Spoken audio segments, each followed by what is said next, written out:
welcome to another FOTN review. I am a day late on this one because I completely forgot that there was a card on Wednesday. But yeah, we head to the second show in a row at the Vystar, I still don't know how to pronounce that, Veterans Memorial Arena in Jacksonville, Florida, United States. And yeah, the fight of the night in question is something that happened on the prelim, the second prelim fight, between Brian Kelleher and Hunter Azure, not Azure, Azure. And yeah, as always, we just try to go through it round by round. It ended in round 2 with Kelleher winning by knockout. And you know, I'm just going to try and break it down as best as I can. So here we go.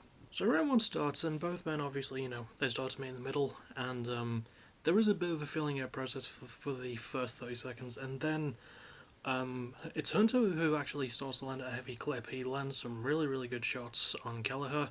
Kelleher lands a few good leg kicks though, but it is mostly Azure leading the charge with the leg kicks especially. But you know, Kelleher was still landing some good body and head kicks, but he didn't really land anything that looked too hard. And there was a lot of moments where Kelleher was like sort of rushing in a bit, and Azure was like sprawling and pushing him away. Kelleher went for a few takedown shots in round 1, but didn't really land any. And you know, it was mostly when they broke away, Hunter was landing the better like shots as they were breaking away from the clinches and stuff. And that pretty much was the main story throughout round 1. Kelleher did still land some really good shots. There was a couple of moments in round 1 that stood out. For example, Kelleher landed a good uppercut and then went for a spinning back fist, but he missed it. But he managed to land on his feet and didn't land on his arse like Chael Sonnen did. That image still makes me laugh. And near the end of round 2, Azure sort of had his own slip up when he went for a head kick and slipped and landed on his bum, but he managed to get back up, and Kelleher... It was pointless of Kelleher to chase him when there was like only 6 seconds left in the round, and yeah, Kelleher did land some good shots, but I think Azure got the majority of round 1, so I feel like it goes to him personally. He landed a lot more shots, especially to the head. There was a moment like halfway through the first round where they put up the totals, and Azure had landed like 17 head strikes, and Kelleher had only landed 2. So, yeah, that was quite interesting.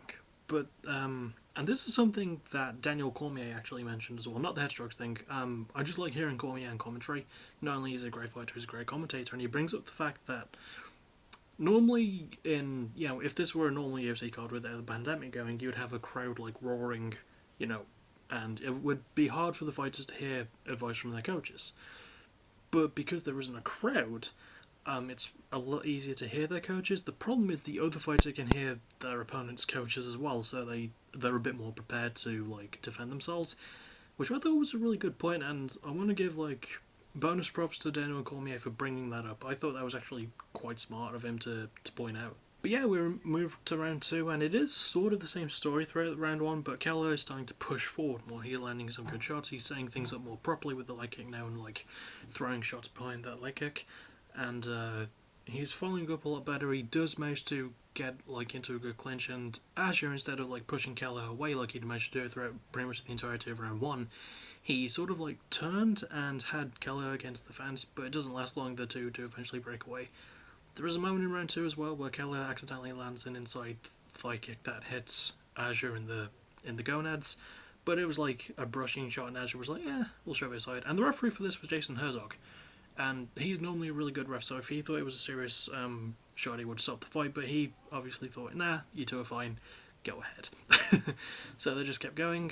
They like touched gloves as a bit of respect, you know, as like a way of Kelleher apologising, and yeah, eventually just like Kelleher managed to land a really good combo at 3 minutes 40 seconds of round 2, and like he backed Azure up with a few of those punches, and then landed one mean left hook which caught Azure right on the chin, and he was knocked down. Then Kelleher followed that up with some good old coconut cracking hammer fists, as I like to call them, and the referee stopped the fight. All in all, I don't think this is going to go on my best fights of the year list. I feel like there was too few actually like, wow, I can't believe that happened, exciting moments, but it was still really enjoyable. I thought it was a very fun fight. It ended up with a really cool finish. I thought the finish was good. It's sort of like the last fight I had to cover, where it was mostly one guy doing all the work, but like the other person was still doing quite a lot, you know, with Gaethje and Ferguson. I didn't really get the same feeling with this one. Like, I got a similar feeling, but not to that level. I don't know. But I still enjoyed the fight. If, you know, if I did a grade, I'd probably give it a B. B minus B, round about that. So, yeah.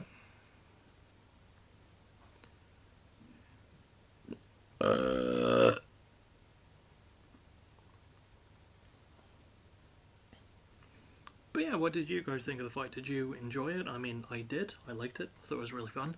And, you know, really good performances from both Azure and Kelleher. I thought they both did really well. But, yeah. Sorry for this one being a day delayed. I completely forgot about it. I know there's one tomorrow, which is Saturday.